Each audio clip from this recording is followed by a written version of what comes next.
Disclaimer. This video is for entertainment purposes only. Do not attempt this at home. Vitiated how-to will not be responsible because you decided to be a cheap ass and not hire a professional. On with the show.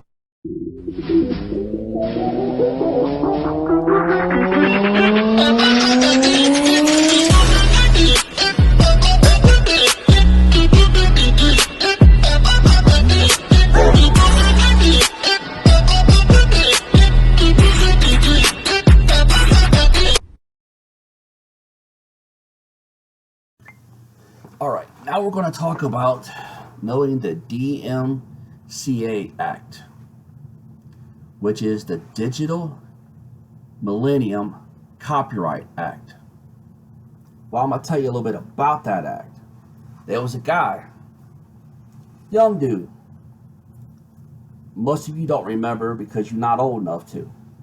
There was a little thing back in the day called Napster.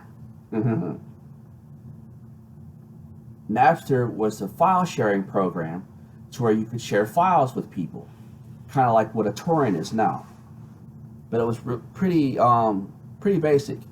You had the Napster, and you had Kazaa, and then BearShare, and then all them other ones. But Napster was pretty instrumental with it. So you had Napster, which I don't remember the guy that started Napster, was kind of a hand in on this law being created. But the one guy was pretty instrumental, and I can't remember his name to save my damn life. And no, I didn't look it up because I didn't care. But you can look it up. He was the one that was the one recording with the little camcorders. Many of you don't even know what the hell that is. Little bitty thing, probably about yay big. They were small. I ain't talking about the big ones that back from the 80s. This is from the early 90s, early to mid 90s. The had little camcorders. And he would go into these movies and record the entire movie. Some people still do it, but you get caught, man. You go to jail now. Back then, they didn't say nothing because you didn't get in trouble for it. And he did. And he recorded a lot of movies and uploaded them up on places like Napster and MRIC and different places like that to share the video. So time went on, and the movie industry and the record industry said, you know what? We're tired of this shit. We're going to make an example out of your ass.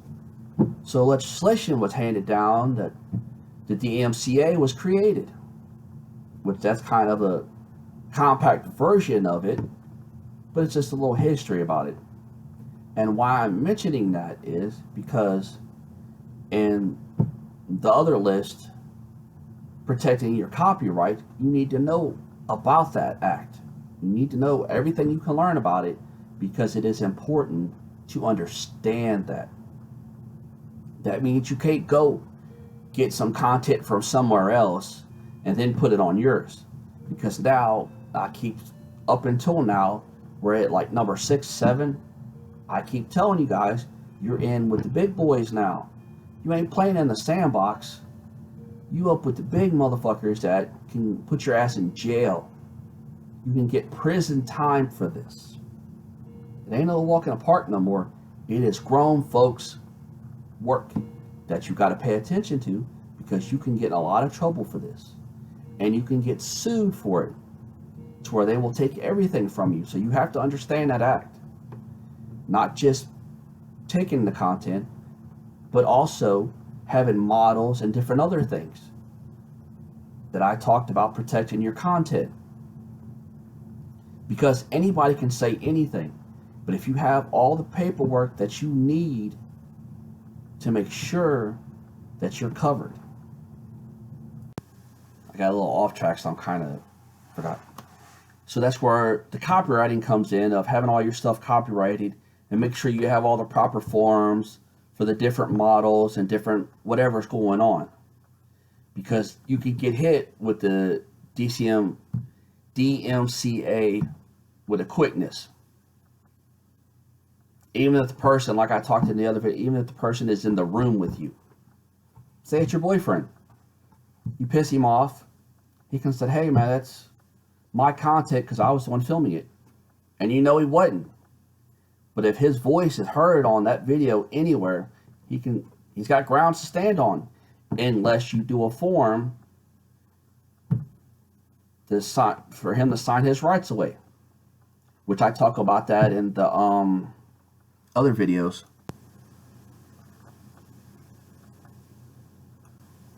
So it's important that you have all your ducks in a row, because the copyright is so important to have all your stuff copyrighted, because anyone can take it and say it's theirs because it's not copyrighted. I'll give you a prime example, perfect example of the asshole that did it.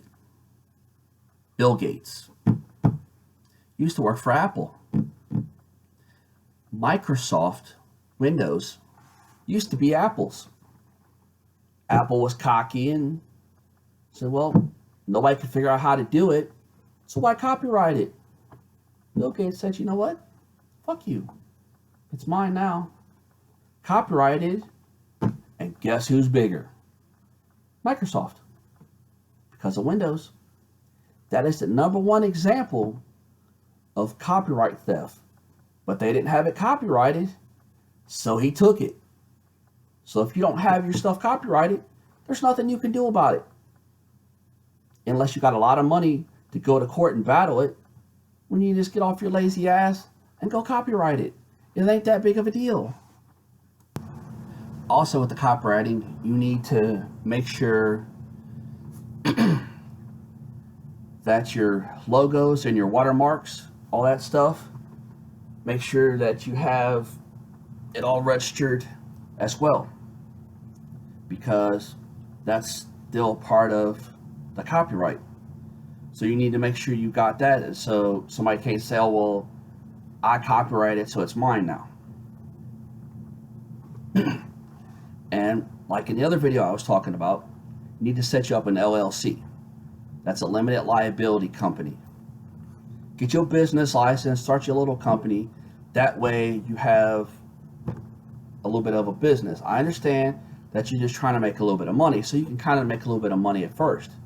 But later on down the line, when you start getting 10K, 100K followers, and you're making $200,000 a year, somebody's going to figure out a way to scam your ass.